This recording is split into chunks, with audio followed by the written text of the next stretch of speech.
Haleluya, haleluya, puji Tuhan. Kali ini kita akan melihat warung keagatan yang selalu menggugah selera iman kita untuk berpikir dan cerdas. Jadi, mari kita buka hati dan pikiran kita agar sehingga kebenaran itu masuk dalam diri kita.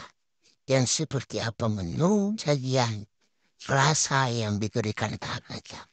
Mari kita simak dan mari kita ambil poin-poin yang penting sehingga kita semakin cerdas dan semakin terbina di dalam mencari kebenaran dalam Tuhan yang sebenar-benarnya.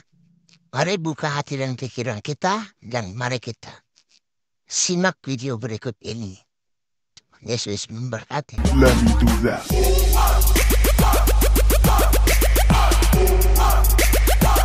Getting money with these white folk.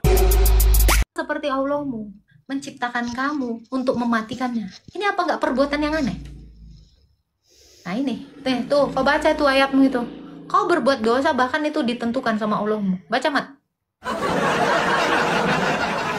Ini kisah pertemuan Nabi Adam dengan Nabi Musa ya. Oke, selanjutnya Adam kembali berkata kepada dalam Taurat, engkau mendapati ayat yang mengatakan, dan durhakalah Adam kepada Tuhan dan sesatlah ia. Atau ayat 121. Musa menjawab, iya. Adam melanjutkan, apa engkau mau saja menyalahkanku? Ini kata-kata Adam ya. Apakah engkau mau saja menyalahkanku karena aku telah melakukan suatu perbuatan yang telah ditetapkan Allah untuk aku perbuat 40 tahun sebelum dia menciptakanku. Ditegaskan oleh Rasulullah, akhirnya Adam pun mengalahkan Musa dengan hujahnya. Riwayat Hadis Muslim. So, ini Allah yang kayak gimana ini? Bahkan berdosanya manusia dia yang nentukan. Ngeri nggak ini? Aneh nggak? Jadi Aneh. miris ya. Makanya saya bilang, ini bukan Allah yang benar seperti ini. Allah yang benar itu tidak menciptakan manusia itu dengan keberdosaan.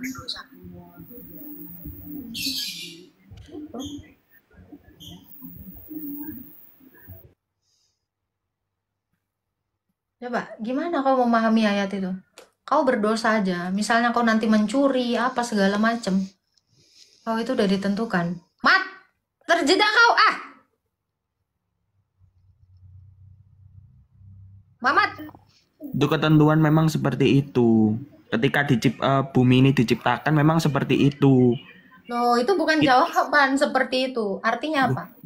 Sama seperti itu. Bumi itu diciptakan dengan seisinya itu sudah pasti ditentukan, nanti mana ada yang baik, ada yang buruk itu sudah ditentukan. Kita tidak bisa mengelak. Iya, sama seperti itu. Makanya saya bilang sama seperti kamu sama istrimu berencana mau menikah, ya. Nanti kita punya anak ya sayang, iya. Nanti umur sekian kita jadikan dia penjahat ya. Nanti umur sekian kita jadikan dia bertobat. Ini orang tua gila. Orang tua yang kayak gitu aja ada sedeng-sedengnya, saya bilang. Apalagi untuk ukuran Tuhan. Itu kan yang salah memang manusianya. Aneh. Itu manusianya. Ya, coba. Ini sama seperti apa? Orang menciptakan robot, terus robotnya, gua hancurin. Nanti gua benerin lagi. Ini orang gabut namanya. Ya, kok bisa Tuhanmu ini kayak orang-orangan gabut gitu loh. Aneh nggak sih? Coba kamu pikirlah itu. Apakah ini Tuhan yang benar? Tetapi tidak dengan demikian di dalam iman Kristen. Manusia itu tidak diciptakan untuk mati. Manusia itu tidak diciptakan untuk berdosa. Kenapa? Karena Allah itu baik, Allah itu tanpa dosa. Kalau sesuatu yang suci, yang murni, yang khusus, yang kudus, dia tidak akan merancangkan sesuatu yang buruk. Nah, bagaimana dengan Tuhanmu ini? Merencanakan dosa, merencanakan kematian. Ini Tuhan apa? Enggak kamu pikirkan. Tuhan yang seperti apa yang seperti ini? Aneh gak sih menurut kamu? Cobalah kamu berpikirlah. Saran saya kamu berpikir ya. Apakah kamu sudah menyembah dan sudah mengenal Tuhanmu dengan baik? Saya nggak melihat kalian ini ya seperti mengerti sesuatu. Saya melihat kalian ini tidak berakal sama sekali. Bisa-bisanya kalian itu, ya saya diciptakan untuk mati. Loh, Tuhan apa itu menciptakan manusia itu untuk mati? Gak bisa gitu. Mat itu apa Mat? Apa agak-agak itu Mat? Iya itu, sorry tadi gue ada telepon ya. Itu yang sama yang kayak yang tadi. 40 tahun sebelum dia menciptakanku. Jadi Adam itu memang melakukan dosa itu bukan karena kesalahannya, karena memang sudah ditentukan 40 tahun sebelum dia diciptakan.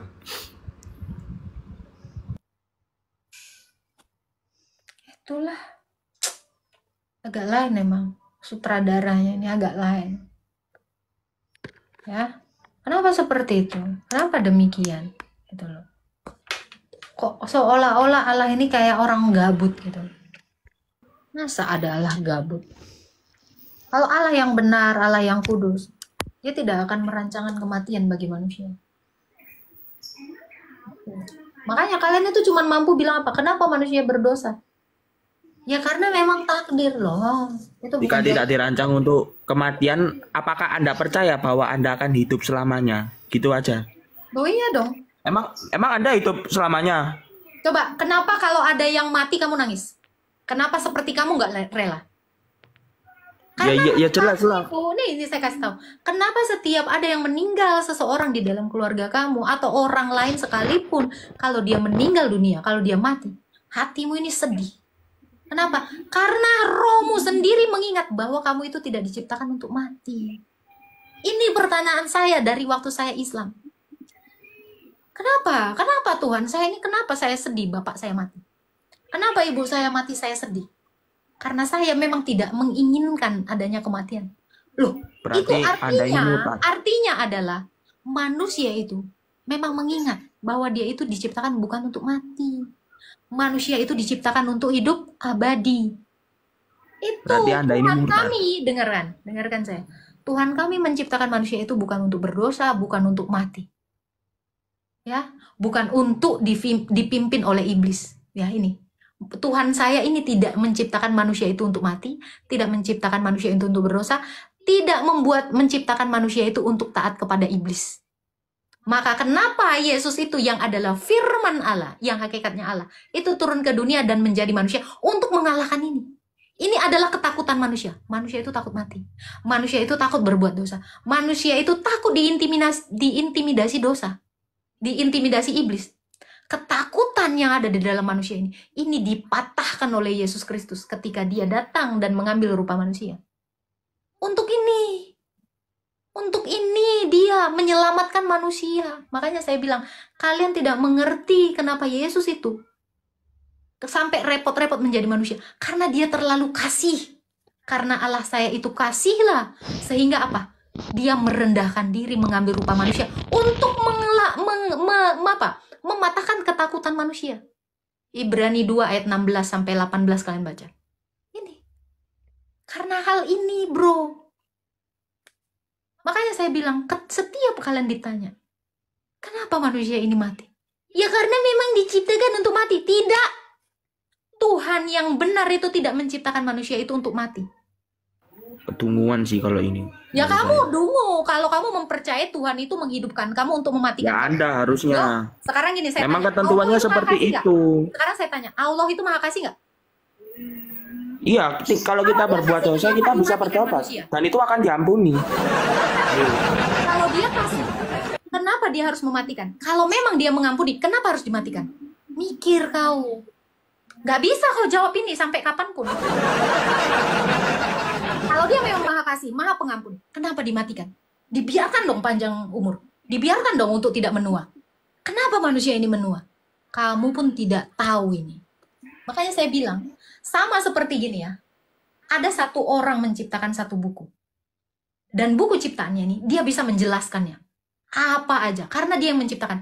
Ada satu orang mengaku-ngaku menciptakan buku ini. Ketika ditanya, dia au-au. Gak tahu dia menjelaskan buku ini. Karena dia hanya mengaku-ngaku sebagai pencipta buku ini. Sama seperti ilah-ilah lain di dunia ini. Kalau ditanya, kenapa manusia itu dimatikan? Dia gak akan bisa jawab, ya karena untuk mati. Ngaco. Dunguan. Sangat dungu kalau dikatakan Allah Maha Pengasih, tetapi dia membunuh manusia. Sangat dungu ketika Allah itu dikatakan Maha Pengasih, tetapi dia menetapkan manusia itu berdosa. Ini dungu namanya. Coba kalian berpikir. akan sangat dungu kalau Allah itu membuat manusia itu berdosa.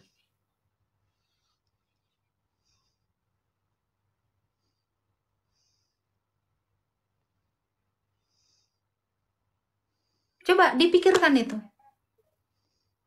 Kamu bisa apa? Kenapa manusia ini bisa menua? Coba, kenapa manusia ini bisa sakit? Tapi Alkitab saya pastikan bisa jawab. Di dalam kitab Kejadian, Tuhan itu menjawab itu. Kamu akan berkeluh kesah. Kenapa? Karena manusia itu jatuh dalam dosa. Jatuh dalam dosa, itulah membuat manusia itu terpisah dari Allah. Terpisah dari Allah, seumpama ini. Tanaman dicabut dari sumber hidupnya yang adalah tanah. Seperti apa? Dia masih segar saat itu. Lama-lama apa? Kering, dan layu habis jadi tanah. Sama seperti manusia itu. Kenapa manusia itu mengalami mati? Kenapa manusia itu tua? Ya, karena dia terpisah dari sumber hidupnya, yaitu Allah. Adam dan Hawa ketika jatuh ke dalam dosa, mereka itu tercerai, mereka itu mati, mereka itu berdosa. Ini ketika manusia itu telah jauh dari sumber hidupnya yang adalah Allah. Allah itu adalah hidup. Allah itu adalah sumber hidup. Ketika manusia itu jauh dari Allah yang ada sumber hidupnya, itulah yang menyebabkan manusia ini bisa mati. Tapi kalau kau tanya Allahmu, karena manusia itu ditakdirkan sakit, itu bukan jawaban. Kalian nggak akan dapatkan jawaban ini dari Allah yang tidak tahu apa-apa. Tapi Allah yang menciptakan manusia itu pasti memberi jawaban. Kenapa manusia ini mengeluh? Tuhan sendiri udah bilang, karena kau jatuh ke dalam dosa, karena kau mengikuti iblis itu, kau terkutuk. Terkutuklah tanah, karena kau dari tanah. Dari tanah kau ku ambil dan kembali menjadi tanah. Ini. Kenapa manusia itu mati dan jadi tanah? Tuhan kami menjawabnya. Tapi coba Tuhan, kenapa kau mati jadi tanah? Coba jawab. Memang seperti itu. Mana dalilnya? Tinggal Kalau saya kita bisa kalau menunjukkan dalil. diberi Mana takdir dalilnya? atau ujian itu tinggal kita saja yang menentukan. Mana dalilnya? Mana dalilnya? Kita yang mencari solusinya, kebaikannya itu. Kita Dalilnya misalnya diberi mana? sakit, Kenapa itu kita diberi manusia solusi. mati, terus jadi tanah. Mana dalilnya? Kalau saya bisa nunjukkan. Tuhanmu ini nggak akan bisa nunjukkan. Kenapa manusia itu mati terus jadi tanah? Kalau saya ada dalilnya. Mat, bukain Mat. Kejadian Mat. Engkau dari tanah dan kembali menjadi tanah. Karena kau sudah mengikuti iblis. Terkutuklah tanah. Kalau kita itu pakai dalil, situ kenapa mati tiba-tiba, terus sudah mati jadi tanah. Coba kau bongkar nanti orang mati tanah, jadi tanah. Apakah Tuhanmu bisa menjelaskan ini? Nggak ada. Sampai botak sariawan, kalian tidak akan bisa menjelaskan apapun. Makanya itu tadi saya bilang, ada dua orang. Ada satu pencipta buku. Dan si pencipta ini dia tahu menjelaskan buku yang dia ciptakan. Tapi ada yang ngaku-ngaku menciptakan buku ini. Ditanya, ya karena gitu, ya karena gini, ya karena gitu. Karena nggak tahu apa-apa.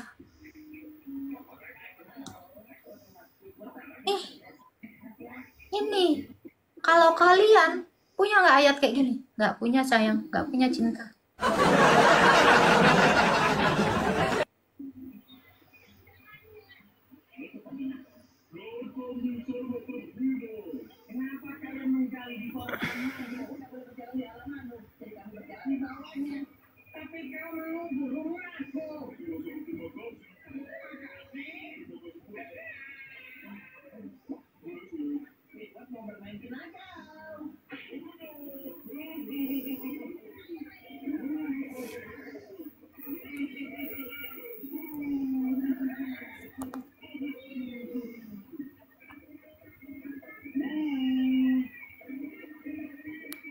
Nah, itu coba kamu renungkan lah ya.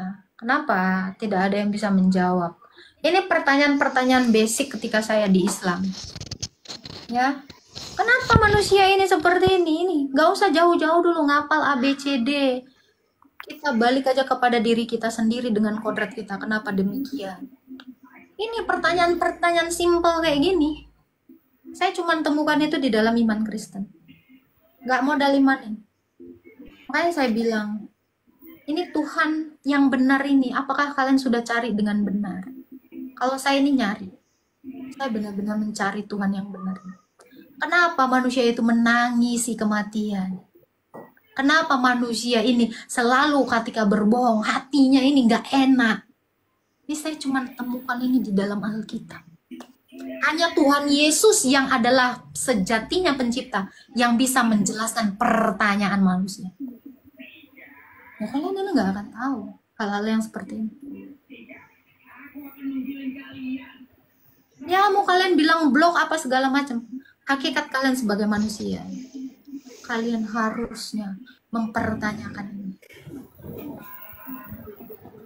Kenapa ya Tuhan saya itu kalau Maha Pengampun? Kenapa dia harus membuat manusia itu mati? Ampuni aja dong. Kenapa? Makanya saya bilang, jangan takut kalian untuk belajar iman Kristen. Karena di dalam iman Kristen, kalian temukan kebenaran. Yang kalian tidak akan pernah temukan dimanapun. Iman Kristen ya, Alkitab saya ini bukan filosofi, bukan filsafat kosong. Bukan. Tetapi ini adalah karya dari Sang Pencipta itu sendiri. Karena Sang Pencipta itu yang mengenal siapa ciptaan. Makanya saya bilang, di mana hati nuranimu dengan sorga yang sebegitu menjijikkan? Kamu anggap itu sebagai ketentuan? Ya memang. Itu kan ganjaran ketika kita melakukan kebaikan di dunia. Kamu cuma bisa bilang memang, udah tadi saya bilang. Manusia itu fitrahnya itu untuk berbuat baik. Ketika kamu berbuat baik, jangan mengharap ganjaran. Itu memang sejatinya kamu diciptakan. Contoh ya, saya beli iPhone, iPhone-nya nggak rusak. Wah, bagus. Ya karena itu memang fitrahnya. Tetapi kenapa kalau rusak? Nah, karena ada kesalahan di situ. Jadi manusia itu memang harus, dia baik diciptakan. Kok kamu bilang ganjaran? Terus kalau Tapi saya tidak akan terkoyakkan bahwa memang kalau kamu berbuat saya baik itu memang ganjaran. Sebentar. Kalau kamu berbuat baik dapat ganjaran. Terus kenapa manusia mati? karena memang di Al-Quran memang ketentuannya seperti itu. Oke, Kita kenapa memang mengalami manusia menjadi kematian. tua? Oke, kenapa manusia Ini menjadi tidak bisa sakit dan tua? ditolak. Kenapa manusia menjadi sakit dan tua? Itu semua ada di dalam kitab dan memang isinya seperti Kitab itu. apa? Kitab apa? Mana? Kamu ditentukan untuk sakit dan tua. Mana ayatnya? Mana ada ayatnya, bro? Saya punya Quran, saya baca Quran. Kenapa manusia itu kayak gitu? Kenapa manusia itu menua dan mati? Kenapa? Coba. Ketentuan apa? Katanya Maha Pengasih. Kalau Maha Pengasih, kasihnya itu nggak ada batasan. Maka kalau kasihnya tidak ada batasan, dia tidak Jadi akan tadi ini kayaknya Anda cuma ngasih celah-celah aja ini. Loh, Nah, gitu kebenaran menurut- kok kamu kira celah? Kebenaran apa? Nih, Saya tetap percaya kalau memang ajaran saya benar. itu urusanmu, tapi kau renungkan ini. Kalau kamu memang sudah menyembah Allah yang benar, Ya memang benar, sudah benar. iya, setiap pertanyaan dalam hatimu, harusnya itu bisa Tuhanmu itu menjawab. Tapi kenapa Tuhanmu itu cuman, ya itu ketentuan saya, itu ketetapan saya. Ini kayak orang-orang apa namanya? Kayak tirani gitu loh. Gak boleh dibantah. Kayak tirani. Pokoknya ini ketentuan. Ketentuan apa? Ketentuan apa?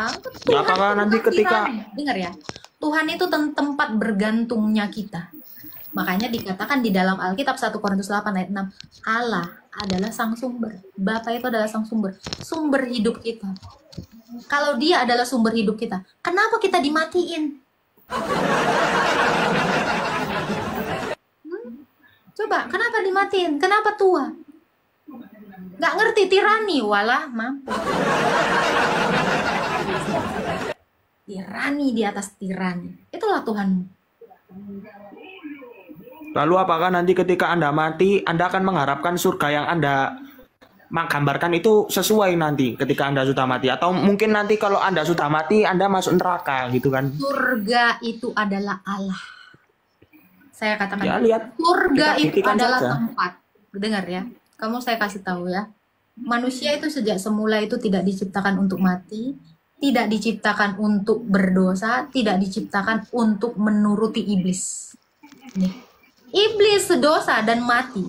ini adalah musuhnya manusia. Sejak semula manusia ini tidak diciptakan dengan ketiga ini.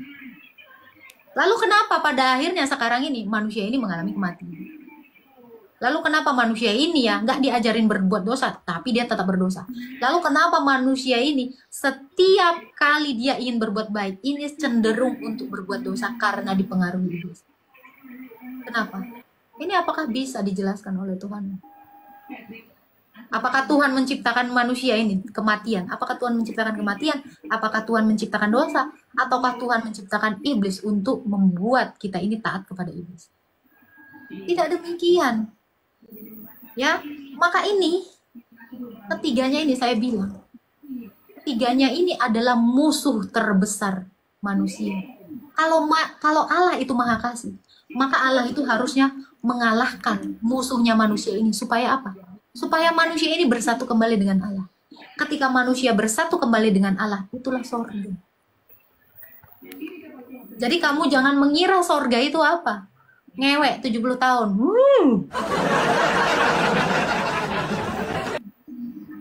Lagian di surga juga nggak cuman itu aja kok. Oke. Banyak hal-hal yang kenikmatan-kenikmatan lain selain yang kamu bicarakan itu. Oke. Itu kan Kamu di menurut surga pikiran sana- kotormu. Kamu di sorga sana sholat nggak? Ya enggak lah, ngapain lo?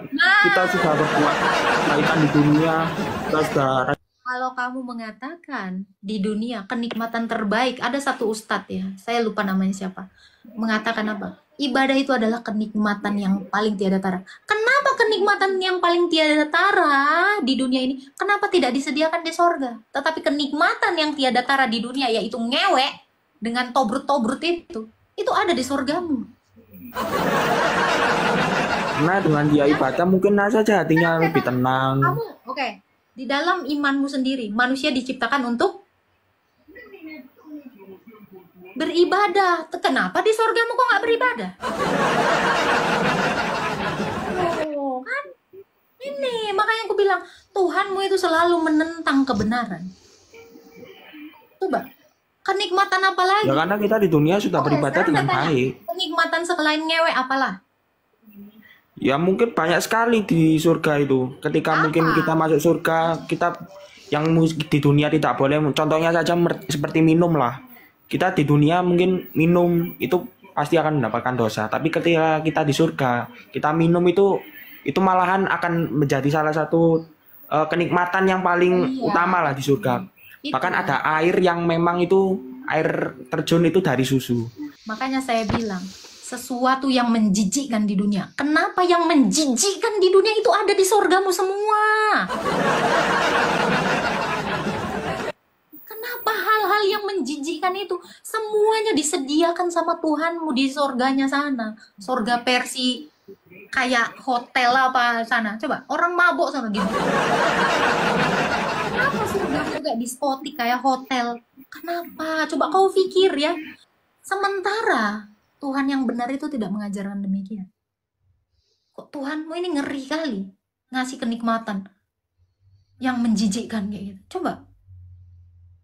Di dunia dilarang mabuk. Kenapa? Karena itu memang tidak baik secara naluri manusia. Itu bukan hal yang baik. Kenapa Tuhanmu ini sama seperti kau tahu nggak? Kenapa manusia itu ya? Ayo mabuk. Itu siapa yang bisikin? Iblis. Itu iblis loh. Yang membuat kamu itu menjadi kotor, menjadi pemabuk. Setelah mabuk, nanti kamu akan berzina. Kenapa hal-hal yang dibisikan iblis ini disediakan sama Allahmu? Aku curiga loh ini. Ambil yang buruknya aja. Anda harus lihat itu di mana, diposisikan dulu. Itu apakah di dunia atau Makanya di surga? saya bilang. Ketentuannya tuh sudah berbeda sekali. gitu loh. Coba kamu bayangin ya. Coba kamu bayangin di sorgamu sana. Di mana-mana nanti berserakan orang ngewek. Di mana-mana nanti orang mabuk. Minum hamer. Di mana-mana orang mau membunuh, mencuri, suka-sukanya. Itu bebas. Itu apa? Kacauan. Kok kamu itu kapan sih mikirnya? Kok kamu masih berpikir itu adalah Tuhan yang benar? Coba kau pikir. Kok mengerikan loh, cara nalar kau ini gimana? Sebagai manusia aja, ya manusia orang tuamu, coba kau bayangkan lagi kayak gitu, sama mamamu, bapakmu kayak gitu lagi terdampar lagi, wah jungkir balik, Coba aku aja sebagai manusia di dunia ini nengoknya kayak gitu. Kekacauan, kenajisan. Kok bisa surgamu kayak gitu? Bahkan kalian itu nggak beribadah, kau bilang. Kau bayangkan, apa nggak lebih indah ketika di dunia ini melihat orang itu teratur beribadah semua? Ini di Tuhanmu ini, di surgamu ini, oh loh. Agak lain loh. Makanya kenapa pentingnya iman? Karena ya itu tadi. Ini iman Kita bisa- gila kau. Kita beriman di dunia itu ya dengan tidak melakukan itu tadi. Tapi nanti ketika kita mungkin melakukan kebaikan, lalu kita selalu ya pokoknya berbuat baik lah dan akhirnya dijanjikan surga, maka yang tidak diperbolehkan oleh agama di dunia itu boleh kita lakukan di surga gitu. Jadi gini ya, di dunia ini kayak orang lagi sekolah, harus nilai 10 supaya naik kelas gitu. Udah nilainya 10, nanti di surga sana 0. Nggak ada lagi. Tadi dia bilang di surga kan udah nggak sholat ya. Berarti dengan kata lain Allahnya udah pensiun gitu. Ateis, mereka jadi ateis semua. Oh. Oh, oke. Jadi ateis ya. Oke. Nah iya, makanya aku Ya, bilang, matamu itu. loh ya Nggak ya, ada yang ateis. coba Siapa yang ateis? Loh, kamu di surga nanti masih sholat nggak? Masih Allahu Akbar, masih nggak? Nggak ada. Kita cuma hanya melakukan pujian-pujian kepada Allah. Yaitu karena kita sudah melakukan itu semua di dunia. Karena kamu itu Kita sudah sembahyang, lalu kita kebaikan yang kita amalkan di dunia itu nantinya akan dibalas di surga. Gitu aja. Coba kau pikirkan ya. Karena kau itu sibuk minum, sibuk ngewe.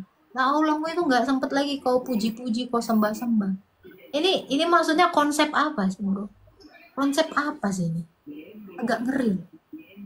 Kau ngomong kebaikan di dunia, di surga sana nggak ada kebaikan lagi. Aneh nggak sih?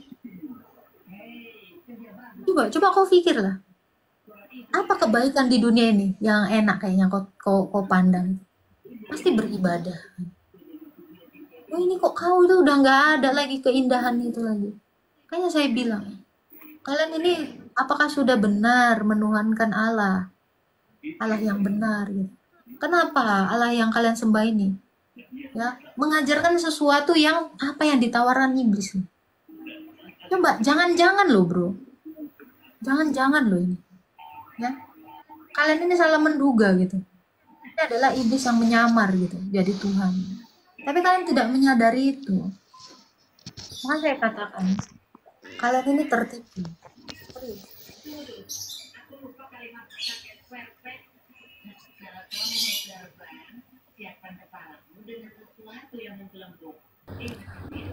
Tapi yang aku lihat dari abang ini, apa yang dilarang di dunia itu menjadi halal di surga kan?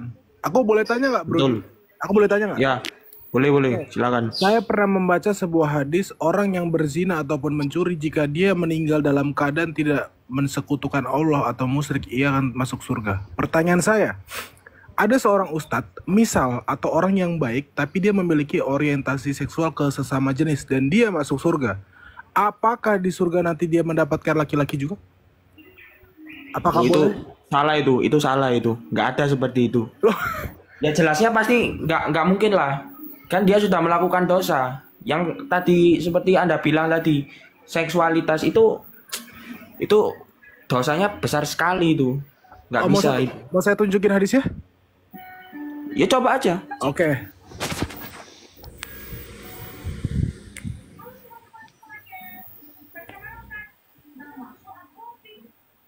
Hai Agatha. Ya, shalom.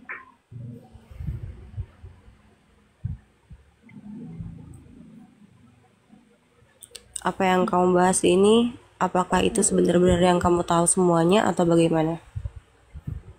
Belum, masih banyak yang saya tahu. Tapi Dan kamu kita betul-betul tahu semuanya tahu tentang apa ini? tentang Allah. Oke, kamu tahu tentang Allahmu? Jawab pertanyaan saya. Ya, kurang lebih saya tahu. Apa itu Allah? Allah itu hanya lafaz. Lalu? Allah itu sesuatu yang tidak ada. Allah itu cuma ada di dalam satu buku. Allah itu hanya konsep di dalam iman. Dia tidak benar-benar real. Dia tidak pernah benar-benar menyatakan dirinya. Itu yang saya tahu. Bahkan dia tidak tahu sejatinya manusia itu diciptakan seperti apa. Itu yang saya tahu dari Quran yang. Jadi Allah itu tidak ada. Coba, di mana dikatakan Allah itu wujud dalam Quran? Jadi menurut kamu Allah itu tidak ada? Tidak ada. Hanya karena dia tidak ada wujudnya? Bahkan dia tidak ada. Wujud itu artinya ada. Apakah Allah wujud? Tidak. Itu kan pandanganmu. Sebentar. Tunjukkan sama saya, enggak. Tunjukkan sama saya dalilnya dikatakan Allah itu wujud. Wujud itu bahasa Arab. Artinya adalah ada. Di mana dikatakan Allah wujud? Allah itu cuma nama. Nama yang diperkenalkan seseorang bernama Muhammad. Lalu apakah kamu pernah melihat bagaimana kakek buyutmu zaman dulu? Pernah dalam foto. Pada tahun 1050? Iya dong. Kamu Iya. pernah melihatnya dalam foto? Iya dong. Pasti itu ada Apakah di tahun 1050 sudah ada kamera? Belum? Bagaimana kamu tahu? Ya, orang tua saya, ya anak dari buyut saya, itu menceritakan bagaimana orang tuanya. Dan orang tuanya ini pun menceritakan lagi turun-temurun. Apakah sesulit itu menggambarkan sosok dari silsilah dari keturunan kita? Tidak sesulit itu. Tidak Berarti sesulit. semua itu hanya karena dengan cerita? Iya dong. Bukan hanya dengan cerita, tetapi kesaksian yang mereka lihat. Tentu itu bisa dideteksi. Dan Rasulullah SAW juga menceritakan semua hal yang benar tentang Allah. Oke. Di mana Rasulullah itu di dalam Quran dia bertemu dengan Nabi?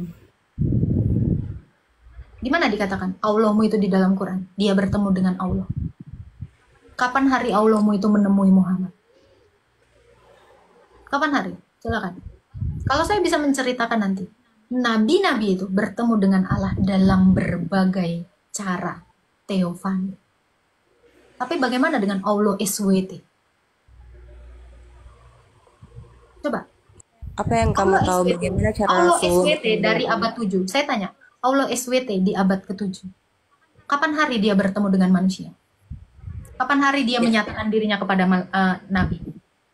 Ya, silakan kamu ceritakan bagaimana cara Rasulullah bertemu dengan Allah yang kamu tahu. Tidak pernah. Itu hanya mimpi. Mimpi di dalam Kamu goa. bilang kamu tahu, kamu Mimpi bilang kamu di dalam- tahu semuanya. Ini. Iya, Rasulullah Allah bermimpi. itu hanya bertemu dengan nabimu dalam mimpi. Rasulullah bermimpi, Bahkan Rasulullah Al-Isra, tidak pernah bermimpi. Bahkan di dalam Al-Isra sekalipun, ya, itu hanyalah mimpi. Coba kau baca Quran kau. Silakan kamu bicara 3 menit. Loh, kamu lah. Kamu kenapa setiap ada orang yang bicara, kamu selalu bicara lebih dulu? Loh. Karena pembicaraan kamu itu semuanya ngayal. Saya harus potong pembicaraan yang tidak esensial di sini. Oh, Coba buktikan di mana Allahmu itu bertemu dengan Nabi Muhammad. Selain dari mimpinya.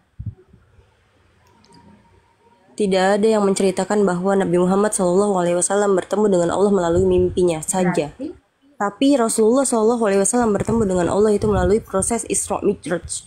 Dan Isra Mi'raj itu adalah kegiatan yang nyata, yang bisa disaksikan. Bahkan semua orang percaya bahwa Rasulullah bertemu dengan Allah sampai ke langit ke-7, dan dia menjelajahi seluruh isi dunia ini sampai dia benar-benar bisa menceritakan bahwa sebegitu kecilnya bumi ini. dalil. Bahkan itu tidak pernah ditemukan oleh seorang astronot sekalipun. Oke, dalilnya mana? Kamu mengatakan disaksikan, bisa disaksikan. Jadi siapa yang menyaksikan peristiwa Sekarang, Isra apa Mi'raj? pentingnya dalil bagi kamu? Apa pentingnya dalil bagi kamu kalau kamu sendiri Berarti nggak mau baca Quran? bohong. Berarti itu kebohongan dong. Oh iya? Berarti itu kebohongan dong. Oke, kalau kamu mengatakan bahkan itu disaksikan Kalau saya peristiwa mengatakan, Isra Mi'raj. Saya mau ngutip satu perkataan kamu yang mengatakan peristiwa Isra Mi'raj itu disaksikan. Siapa yang menyaksikan? Manusia mana yang menyaksikan peristiwa Isra Mi'raj? Tunjukkan satu datanya. Jangan hanya berhayal di sini. Ya, gue udah siapin datanya Gat ya. Sabar, biarkan dia dengan datanya sendiri. Oh ya silahkan kalau memang sudah ada datanya. Jangan. Kalau kamu mengatakan peristiwa Isra Mi'raj itu disaksikan semua orang, siapa satu orang yang menyaksikan peristiwa Isra Mi'raj? Dalilnya mana? Kesaksian tentang peristiwa Isra Mi'raj itu disaksikan oleh semua orang. Rasulullah menceritakannya di depan semua orang. Bukan peristiwanya yang disaksikan oleh semua orang, tapi kesaksiannya yang disaksikan oleh semua orang. Rasulullah menceritakan dengan nyata dan semua para sahabat nabimu ini. Sebentar, arti disaksikan itu apa? Menyaksikan cerita. Menyaksikan cerita atau menyaksikan peristiwa? Kalau memang Rasulullah tidak pernah melakukan Isra Mi'raj, artinya dia sendiri tidak akan pernah tahu bagaimana kondisi bulan. Dia tidak pernah tahu bagaimana kondisi langit dan seisinya. Dia tidak akan pernah tahu bagaimana kondisi alam semesta ini. Tapi semuanya Rasulullah bisa menceritakan secara detail. Dengan apa? Karena dia melihat sendiri bagaimana kondisi alam semesta ini. Dan apakah kamu percaya bahwa astronot-astronot di dunia ini benar-benar pergi ke luar negeri? Buktinya NASA memiliki kebohongan bahwa NASA tidak benar-benar pergi ke luar. Jangan ke NASA. Maaf, saya skip. Kamu mengatakan, ya. Pertama kamu katakan ini disaksikan banyak orang. Kamu mau mengatakan ceritanya Muhammad disaksikan atau peristiwanya disaksikan? Dua ini yang mana yang benar? Ceritanya disaksikan orang-orang, cerita si Muhammad ini disaksikan orang-orang, atau peristiwanya yang disaksikan? Jawab, yang mana? Pilih.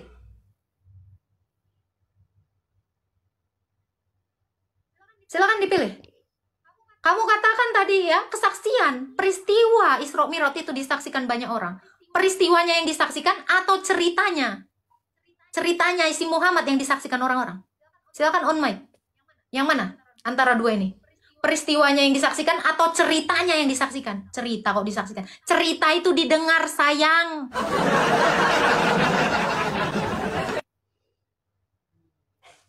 Coba dibuka dalilnya ya. Jangan kau ke NASA-nasaan kau. Jauh sekali. NASA itu nanti bisa saya tunjukkan datanya ya. Kalau kau masih percaya NASA. Terlalu gampang bagi saya untuk menunjukkan itu. Sekarang kamu dulu. Tentukan dulu. Peristiwanya yang disaksikan atau ceritanya yang disaksikan? Itu disaksikan. Apa? Kesaksian itu disaksikan. Jadi bukan hanya cerita. Siapa? Kesaksian siapa? Rasulullah bersaksi. Jadi Rasulullah tidak akan pernah berbohong. Rasulullah adalah salah satunya orang yang tidak pernah berbohong sama sekali. Kalau misalkan memang cerita itu bohong, berarti semua yang Rasulullah... Kalau kamu mengatakan Nabi kamu itu tidak pernah berbohong, lalu kenapa? At-tahrim. Itu adalah suatu perbuatan berbohong. Dia berbohong kepada semua istrinya tentang madu. Ini di dalam tafsir. Kau mengatakan dia tidak bohong, kau jangan nipu.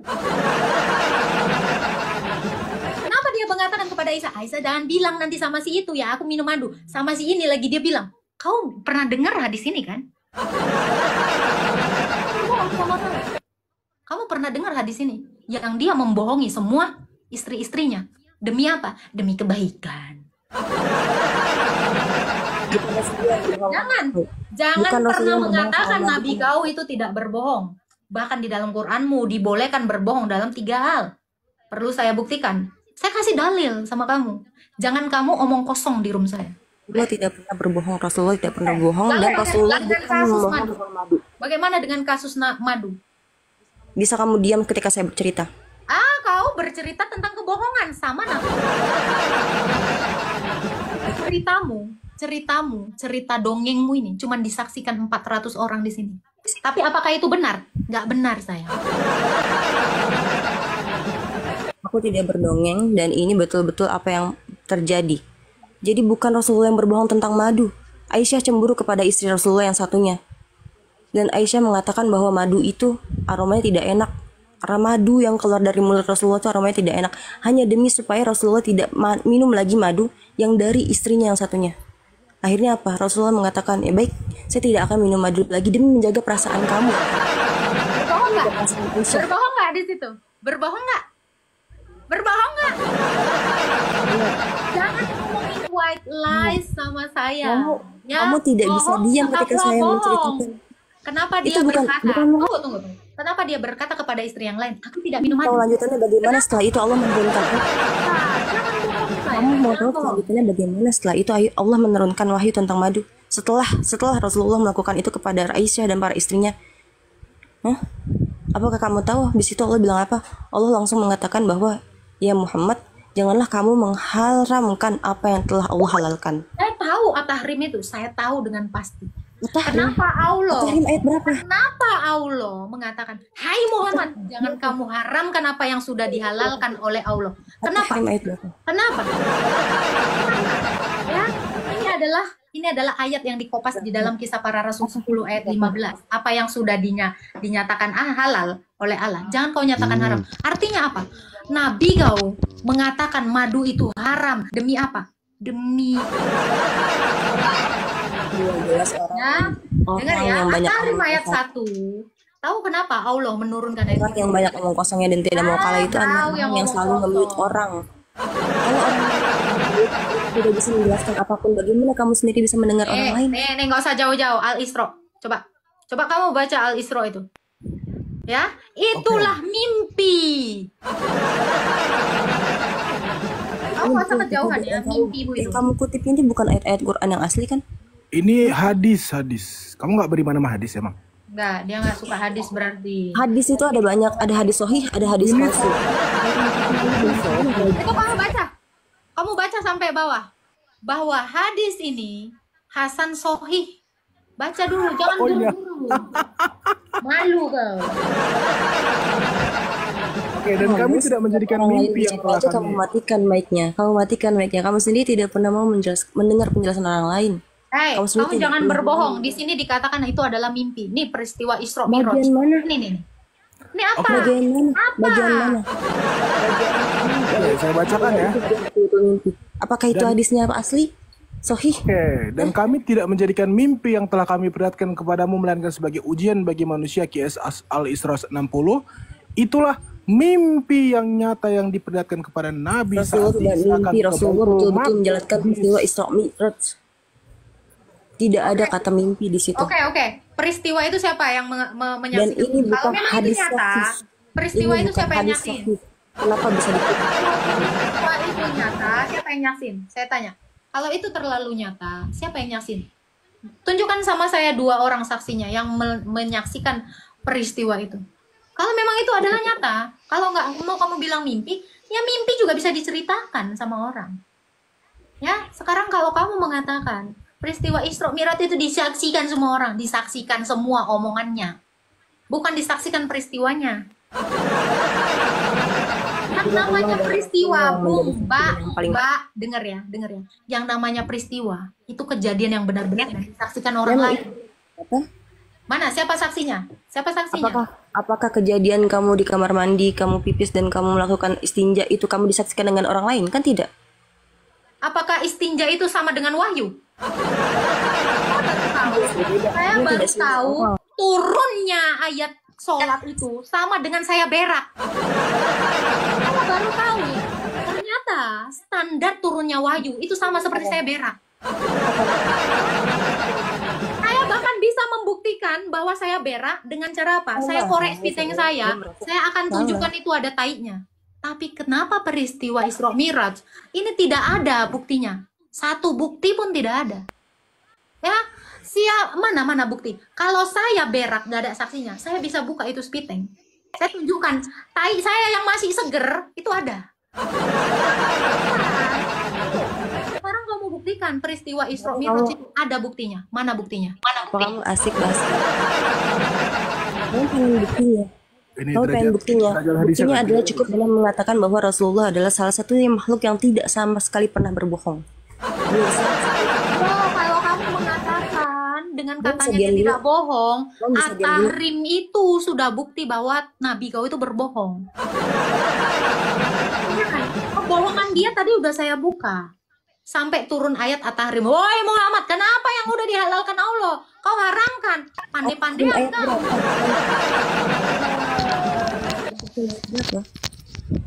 At-Tahrim ayat berapa yang menunjukkan bahwa Rasulullah berbohong? Ayat Kalau 1. memang betul Rasulullah berbohong, ketika Rasulullah mengatakan bahwa akan terjadi akhir zaman dan akan Baca, mulutmu itu terlalu besar, terlalu cepat ngomong. Kau baca dulu ayat kau At-Tahrim ayat 1 itu, kau baca. Baca, kalian asbabnya kau baca. muncul di akhir zaman. Asbabnya kau baca, tafsirnya kau baca. Jangan imani aja. Kamu sendiri belum pernah membacanya, kamu sendiri belum pernah mengamini dan mengimankan itu semua. Kamu sendiri belum pernah tahu apa artinya.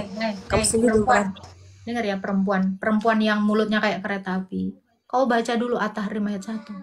Kalau kau nggak sanggup bacanya, malu. Kamu katanya tahu At-Tahrim ayat berapa? Silakan jelaskan coba At-Tahrim ayat berapa. At-Tahrim Katanya kan ayat kamu 1. hebat. Katanya kan kamu lebih hebat daripada Allah yang menciptakan kamu sendiri. Hah? Coba buktikan bagaimana At-Tahrim itu berbunyi. Katanya kamu lebih hebat daripada Allah dan yang menciptakan Oh kamu. iya dong. Sekarang buktikan Allahmu itu bisa menurunkan saya dari bumi. Sekarang buktikan dulu At-Tahrim ayat berapa. Sekarang saya Kamu buktikan sendiri saya juga lebih nggak hebat bisa. dari Allahmu dengan cara menurunkan kau. Langsung saya buktikan. Nggak pakai ngeles. Sekarang buktikan Allahmu itu lebih hebat dengan menurunkan saya dari room saya. Terlalu gampang untuk saya membuktikan itu. Selesai. Jadi kalau kamu mengatakan At-Tahrim itu sama dan setara dengan saya yang lagi boker saya itu bisa saya kasih buktinya. Tidak ada orang, ya. Walau tidak ada orang yang menyaksikan saya boker, kau masuk setelah saya boker, baunya masih ada. Masih ada. Ayo. Walau mereka tidak menyaksikan saya berak, baunya, aromanya, taiknya masih ada di dalam spiteng. Mau saya gali? Ya, ini tak derajat hadisnya gue tunjukin nih buat 5 detik aja buat bukti derajat hadisnya tadi. Nih, saya besarkan tuh langsung tuh. Ya kan?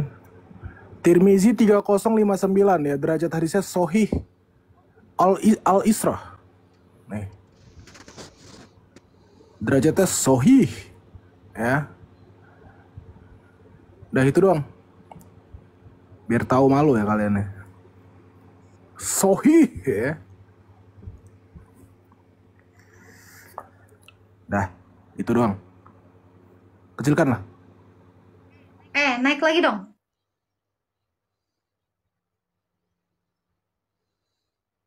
Coba Mbak tadi naik lagi. Tadi kan saya lagi membuktikan bahwa saya itu lebih hebat dari si kami. Cara apa? Cara menurunkannya. Tapi si kami kan nggak bisa menurunkan.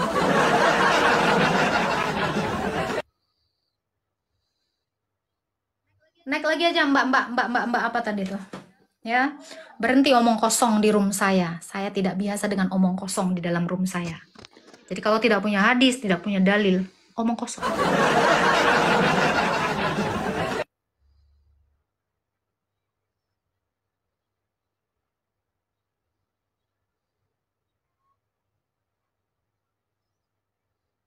Banyak cakap kok Agatha. Ya, harus banyak cakap. Namanya juga menyatakan kebenaran. Kalau diem namanya batu. Karena saya hiduplah saya banyak cakap. Tapi kalau batu itu nggak ngomong. Apalagi batu menghapus dosa. Itu tidak mungkin.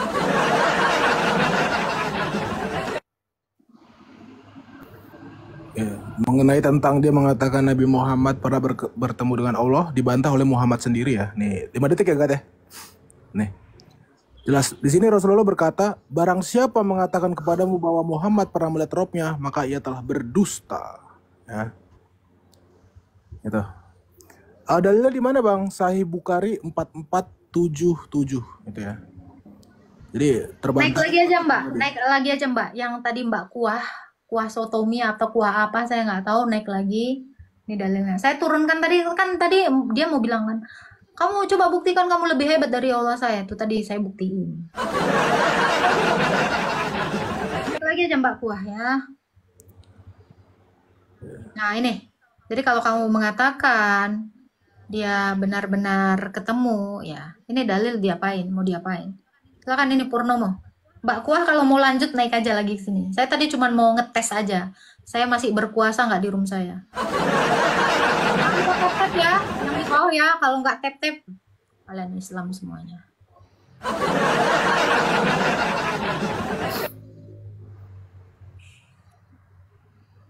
Silakan Purnomo. Tanyain tuh, Mat.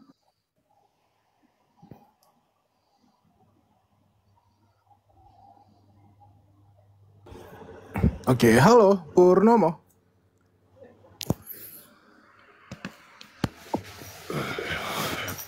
Halo Purnomo. Lah. Purnomo. Ya, nanti ketika di jannah mereka akan memandang wajah Allah seterang-terang-terangnya seperti memandang Purnomo. Ya kan? Nah, itu adalah kenikmatan terbesar, memandang wajah Allah. Seperti memandang Purnomo. Silakan, Bang Purnomo. Shalom, Bang Purnomo. Jangan-jangan Purnomo ini Kristen.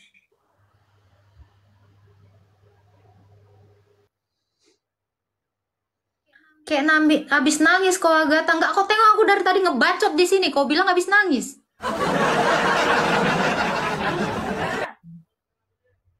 Apa? Matikan? Matikan apa? Apa? Ini agama apa sih? Ini kebenaran. Ini bukan agama-agama. Ini adalah kebenaran. Jadi kalau kalian mau cari tahu kebenaran di sini, kita naikkan dulu Ultraman Hijrah. Maaf ya, bulan Purnomo saya turunin, Anda tidak ngomong.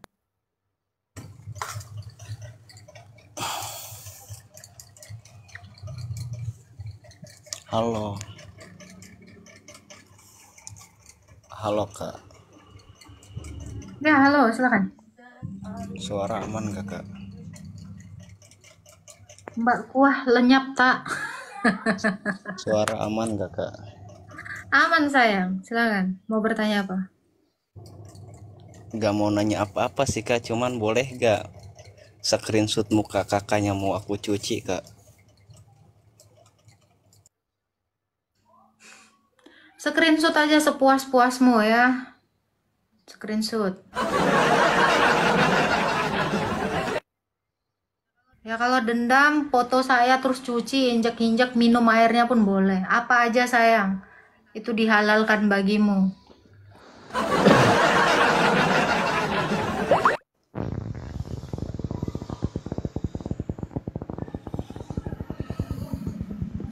Halo, Ya halo, silakan Bara. Salam. Halo. Iya, saya tadi hanya cuma mau suka sama Mbak yang tadi baru diturunin.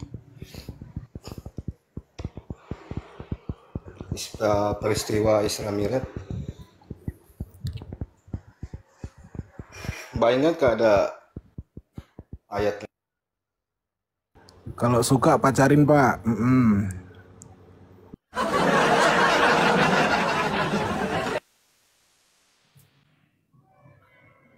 Oke, nih tanya nih. Maaf ya Pak, kita ini berjibaku dengan waktu. Anda lagi berjibaku dengan ludah lama sekali. Bapak tahu berapa kilobyte, berapa megabyte yang dihabiskan per detiknya saya live kayak gini Pak? Hargai dong.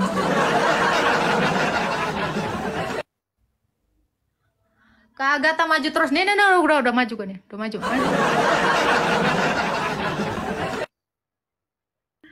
Ya, silakan silakan kembali ke.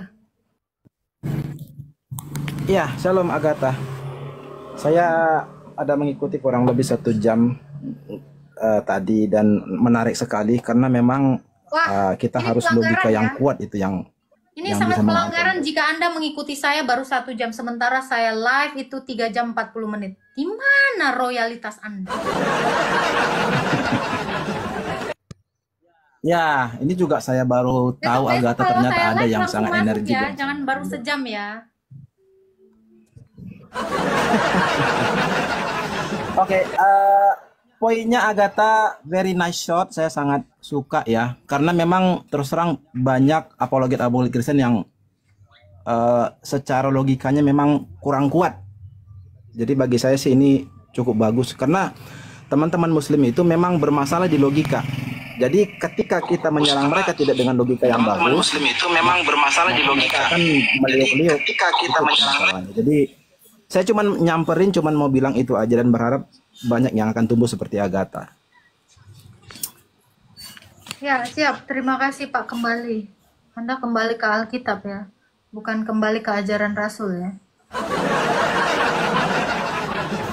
Kembali ke Alkitab. Ya, ya sesuai dengan Indonesia tentunya. Siap. Bisa bahas pakai Pak. Alkitab. Terus Islam Berarti terus Agatha kenapa kalau ya? kalau Bapak mengatakan kembali ke Alkitab, nanti Ibu sama pacarnya suruh nanti gereja pakai kerudung ya Pak ya. Kembali ke Alkitab.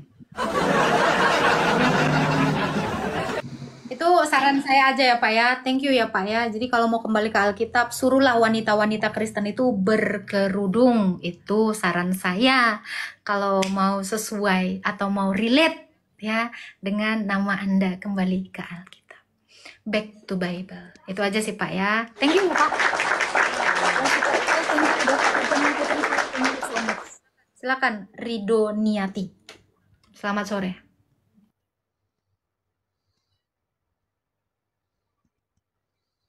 Halo, Rido, silakan Rido.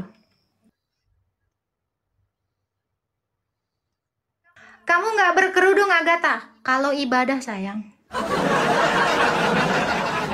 Nah, jadi berkerudung itu adalah suatu kewajiban bagi wanita-wanita Kristen. Anda bisa lihat dalilnya di dalam 1 Korintus 1 ayat 1 sampai ayat 16. Itu adalah kewajiban bagi semua wanita ketika dia berdoa dan bernubuat.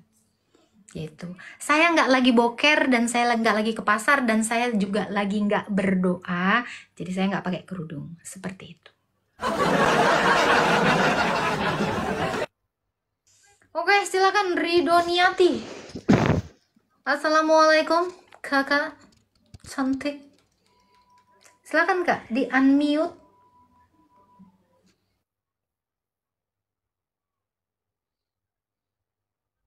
Halo, selamat sore Mbak Agatha. Sore. Silakan. Ini membahas masalah Yesus adalah Allah yang Agatha ya. Iya, betul sekali kakakku sayang cinta. Judulnya itu ya Mbak ya. Betul. Tapi yang dibahas kok terus-terusan masalah agama Islam ya Mbak? Iya dong, kan tadi penanyanya juga lari ke sana ke sini. Jadi ya random. Jadinya apa? Menjalar sana sini sana sini. Oh Wajar lah, gitu. Pak. Jadi kalau Anda mau beli jengkol ke pasar, nggak mungkin Anda ceritakan jengkol, pasti di situ ada Anda ceritakan. Iya, lagi. iya. Cuma saya lihat ini judulnya Yesus adalah Allah gitu ya kan Mbak. Jadi tadi saya lihat saya mengikutin ya. Ini kok terus-terusan yang dibahas terus agama Islam terus gitu. Ini memang room ini memang ada undang-undangnya Mbak. Room ada undang-undangnya. Maksudnya gimana nih? Room pakai undang. Maksud saya ini Mbak Layak ini ada peraturan undang-undangnya. Kira-kira kalau Riva sama Juma ketika dia live itu ada undang-undangannya nggak?